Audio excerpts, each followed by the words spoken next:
ಪರಿವರ್ತನೆ ಆಶಯದ ಹಬ್ಬ ಮಕರ ಸಂಕ್ರಾಂತಿ ಹಬ್ಬ. ನಾಡಿನೆಲ್ಲೆಡೆ ಮಕರ ಸಂಕ್ರಾಂತಿ ಹಬ್ಬದ ಸಂಭ್ರಮಾಚರಣೆ ಬಹು ಜೋರಾಗಿರುವಂಥದ್ದು. ಇನ್ನೇನು ಕ್ಷಣಗಣನೆ ಈಗಾಗಲೇ ಶುರುವಾಗಿದೆ. ಹಬ್ಬಕ್ಕೆ ಒಂದು ದಿನ ಬಾಕಿ ಇರುವಾಗಲೇ ನಗರದ ಸಿಲಿಕಾನ್ ಸಿಟಿಯ ಸಾಕಷ್ಟು ಮಾರುಕಟ್ಟೆಗಳಲ್ಲಿ ಈಗಾಗಲೇ ಭರ್ಜರಿ ತಯಾರಿಯ ಜೊತೆಗೆ ವ್ಯಾಪಾರಕ್ಕೂ ಕೂಡ ಈಗಾಗಲೇ ಜನರು ಮುಂದಾಗಿರುವಂಥದ್ದು. ಇದೀಗ ನಾನು KR ಮಾರ್ಕೆಟ್ನಲ್ಲಿದ್ದೀನಿ. ಇಲ್ಲಿ ಸಹ ಸಾಕಷ್ಟು ಜನರು ಮಾರ್ಕೆಟ್ಗೆ ಭೇಟಿ ನೀಡೋದ್ರ ಮೂಲಕ ಸಾಕಷ್ಟು ಅಂದರೆ ಹೂವು, ಹಣ್ಣಾಗಿರ್ಬೋದು, ಕಬ್ಬು, ಬಾಳೆ ದಿಂಡಾಗಿರಬಹುದು, ಇನ್ನೇನು ಹಣ್ಣುಗಳನ್ನು ಸಹ ಕೊಳ್ಳುವುದಕ್ಕೆ ಮುಂದಾಗಿರುವಂತಹದ್ದು. ಸಿಹಿಯ ಹಬ್ಬ ಆಗಿರೋದ್ರಿಂದಾಗಿ ಎಳ್ಳು ಬೆಲ್ಲನ್ನು ಕೂಡ ಈಗ ತಗೊಳ್ಳೋದಕ್ಕೆ ಜನರು ಮುಂದಾಗ್ತಾ ಇದ್ದಾರೆ.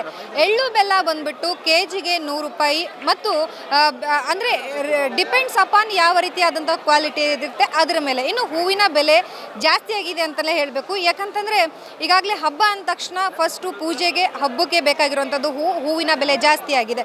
ಸೊ ಅಂದರೆ ಮುಂಚೆ 120, 130 ಇದ್ದಿದ್ದು ಈಗ 200 ಗಡಿಯನ್ನು ದಾಟಿರುವಂಥದ್ದು. ಈಗಾಗಲೇನು ಗುಲಾಬಿ 240 ಇದ್ದಿದ್ದು 310 ಹತ್ರ ಹೋಗಿರುವಂಥದ್ದು, ಸೇವಂತಿ 250 ಇದ್ದಿದ್ದು ಅದು ಸಹ 310 ಹತ್ರ ಹೋಗಿರುವಂಥದ್ದು. ಅದ್ರ ಜೊತೆಗೆ ಇನ್ನೇನು ಬಾಳೆದಿಂಡು ಕೂಡ ಜಾಸ್ತಿ ಆಗಿರುವಂಥದ್ದು, ಅಂದರೆ ಕಬ್ಬು ಕೂಡ ಜಾಸ್ತಿ ಆಗಿರುವಂಥದ್ದು. ಕಬ್ಬು ಅಂದರೆ ಒಂದಕ್ಕೆ 50 ರೂಪಾಯಿ, ಜೋಡಿ ತೊಗೊಂಡ್ರೆ 100 ರೂಪಾಯಿ ಆಗುತ್ತೆ.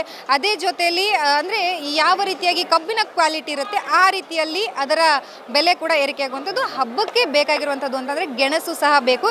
ಗೆಣಸನ್ನು ಕೂಡ ಈಗಾಗಲೇ ಜನರು ತಗೊಳ್ಳೋದಕ್ಕೆ ಮುಂದಾಗಿರುವಂಥದ್ದು. ಗೆಣಸು ಸಹ 100 ರೂಪಾಯಿ ಕೆಜಿ ಆಗಿರೋದ್ರಿಂದಾಗಿ ಜನರು ಎಲ್ಲ ಒಂದು ಕಡೆ ಹಿಂದೇಟು ಹಾಕ್ತಾ ಇದ್ದಾರೆ. ಆದರೂ ಕೂಡ ಈಗಾಗಲೇ ಏನು ಬೆಲೆ ಏರಿಕೆ ಮಧ್ಯದಲ್ಲೇ ನಾವೆಲ್ಲ ಜೀವಿಸ್ತಾ ಇರೋದ್ರಿಂದಾಗಿ ಇದ್ಯಾವುದು ನಮಗೆ ತಟ್ಟೋದಿಲ್ಲ ಅಂತ ಹೇಳ್ತಿದ್ದಾರೆ.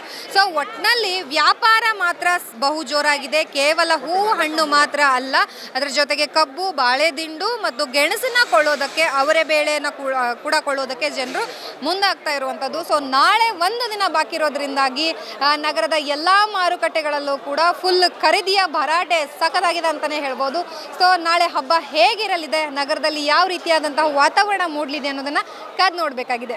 ಕ್ಯಾಮ್ರಾ ಪರ್ಸನ್ ಕಿರಣ್ ಜೊತೆ ಲಕ್ಷ್ಮೀ ಬಾಗಲಕೋಟೆ, ಅಶ್ವವೇಗ ನ್ಯೂಸ್, ಬೆಂಗಳೂರು.